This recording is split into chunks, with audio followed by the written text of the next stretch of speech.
Hello friends, एक बार फिर से आप सभी का अपना यूट्यूब चैनल मेरिट चक्कर में स्वागत है।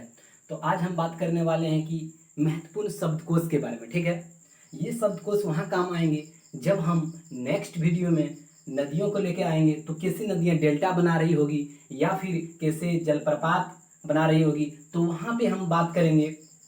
तो वहाँ पे आपको समझना पड़ेगा कि जलप्रपात क्या है, हम डायरेक्ट वहाँ पे यूज करेंगे। इसलिए उससे पहले कुछ मैंने महत्वपूर्ण शब्दकोश लिए हैं जो एग्जाम की दृष्टि से जो होते हैं बहुत ही महत्वपूर्ण है। तो चलिए सबसे पहले हम बात करते हैं अपक्षय क्या होता है। ठीक है, यहाँ पे आप देख पा रहे हैं अपक्षय।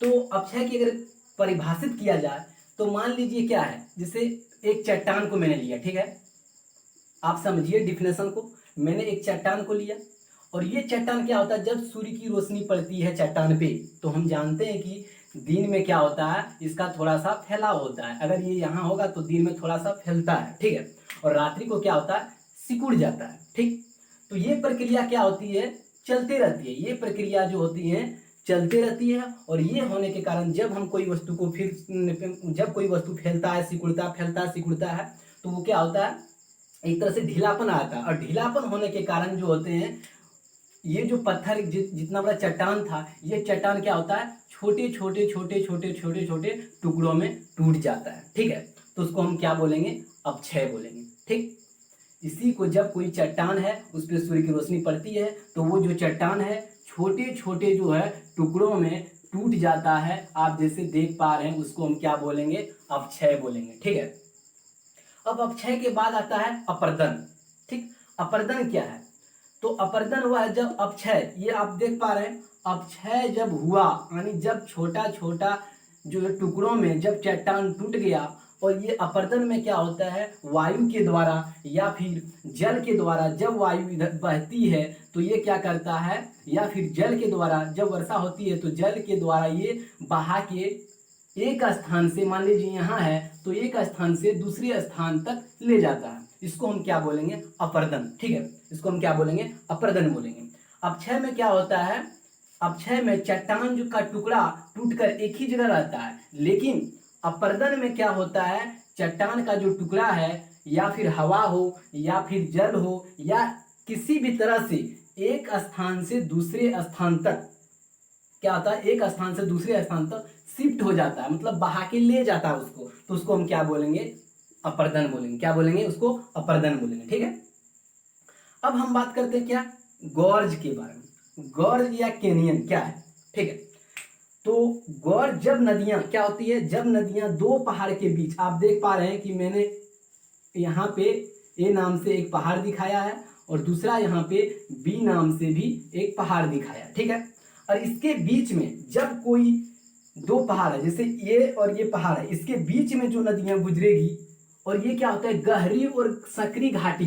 ठीक है, जब नदियां गुजरती है तो गहरी होती है और सकरी घाटी का निर्माण करती है, उसको हम क्या बोलेंगे, गॉर्ज बोलेंगे। ठीक है, उसको क्या बोलेंगे, जब नदियां दो पहाड़ों के बीच में गुजरती हुई सकरी और गहरी घाटी का निर्माण करती है तो उसको हम गॉर्ज बोलेंगे। और कैनियन क्या होता है, कैनियन होता है उनके फैलाव को, यानी जब गॉर्ज का विस्तृत रूप, जब गॉर्ज का क्या होता है, जैसे पतला था अब धीरे धीरे क्या हुआ, इसका फैलाव होने लगा, तो इसको हम क्या बोलेंगे, कैनियन बोलेंगे। यानी गॉर्ज के जब विस्तृत हो जाता है तो उसको हम क्या बोलेंगे, कैनियन बोलेंगे। ठीक है, अब हम बात करते हैं थोड़ा जलप्रपात।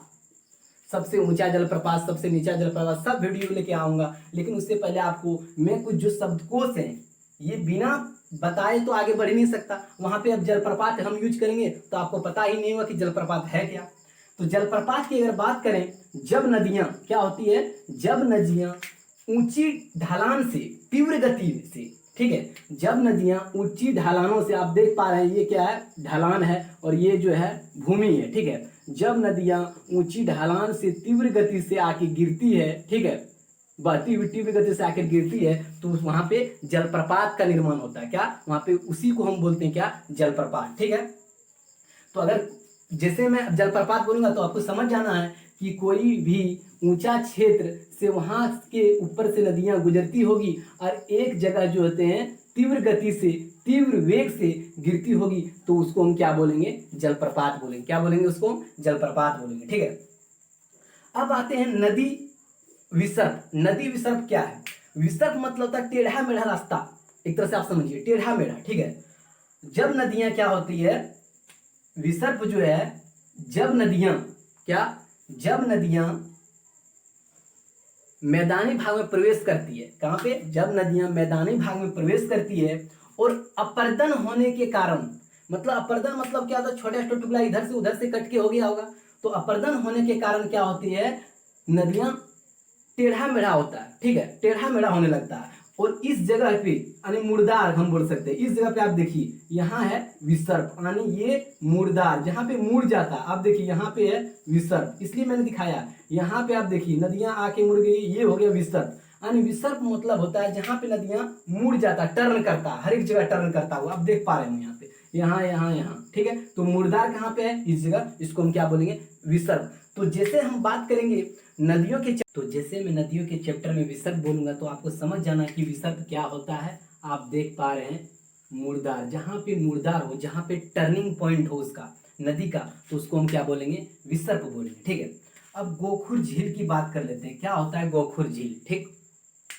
जब नदियां क्या होती है, जब नदियां विसर्प को त्याग कर, यानी जब नदियां टेढ़ा मेढ़ा बहती थी पहले, लेकिन उसको त्याग कर, उसको छोड़कर क्या होती है, वो सीधे बहने लगती है, ठीक है। आप देख पा रहे हैं सीधा, पहले इस तरह था, अब पहले टेढ़ा मेढ़ा था तो ये विसर्प था, लेकिन क्या किया, विसर्प को क्या किया, त्याग दिया, यानी विसर्प को क्या कर दिया, छोड़ दिया, तो उसको हम क्या बोलेंगे, जैसे ये छोड़ दिया और ये भाग आप देख पा रहे हैं, ये भाग कौन सा, टेढ़ा मेढ़ा भाग, ये आप देख पा रहे हैं, ये पोर्शन है ये वाला, तो इसी को हम क्या बोलेंगे, गोखुर झील बोलेंगे।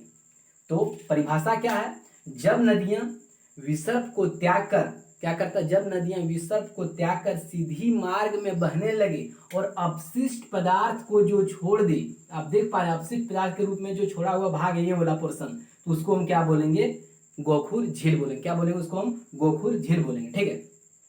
अब आते हैं डेल्टा, कि डेल्टा क्या है, जिससे हमने पढ़ा कि सुंदरवन डेल्टा, ठीक है, सुंदरवन डेल्टा नाम सुने हम लोग, तो वो भी लेके वीडियो लेके आऊंगा। तो यहाँ पे आप समझिए डेल्टा क्या है, तो जब नदियों का मुहाना होता है ना, जब नदियां का मुहाना, यहाँ पे आप देख पा रहे हैं नदियां बहती हुई क्या होता है, मुहाना होता है जब, तो यहाँ क्या होता है, बहुत सारा मलबा वो क्या करता है, छोड़ देता है, या निक्षेपण जिसको बोलते हैं, वहां पे जमा हो जाता है, ठीक है, पूरा जमा होता है, एक अलग तरह का क्या होता है, स्थल रूप, क्या, एक अलग तरह का स्थल रूप का निर्माण करती है यहाँ पे, उसको हम क्या बोलते हैं, डेल्टा बोलते हैं, ठीक है। आप देख पा रहे हैं ये जो होते हैं नदी का जो होते हैं समतल भाग होता है, ठीक है, ये नदी का क्या होता है, डेल्टा पे जाता है, समतल भाग एकदम होता है, यहाँ पे पूरा सपाट टाइप का होता है, ये डेल्टा बनाता है, यहाँ पे पूरा मलबा एकदम पूरा प्लेन हो जाता है, इसी को हम क्या बोलते हैं, डेल्टा बोलेंगे, ठीक है। तो जब नदियां का मुहाना जो होते हैं वहां पे क्या होता है, मलबा जमा हो जाता है, मलबा का निक्षेपण हो जाता है, तो उस जगह जो होते हैं एक अलग तरह का स्थल रूप का निर्माण होता है, उसको हम क्या बोलते हैं, डेल्टा बोलते हैं। तो आप ये समझ पा रहे होंगे कि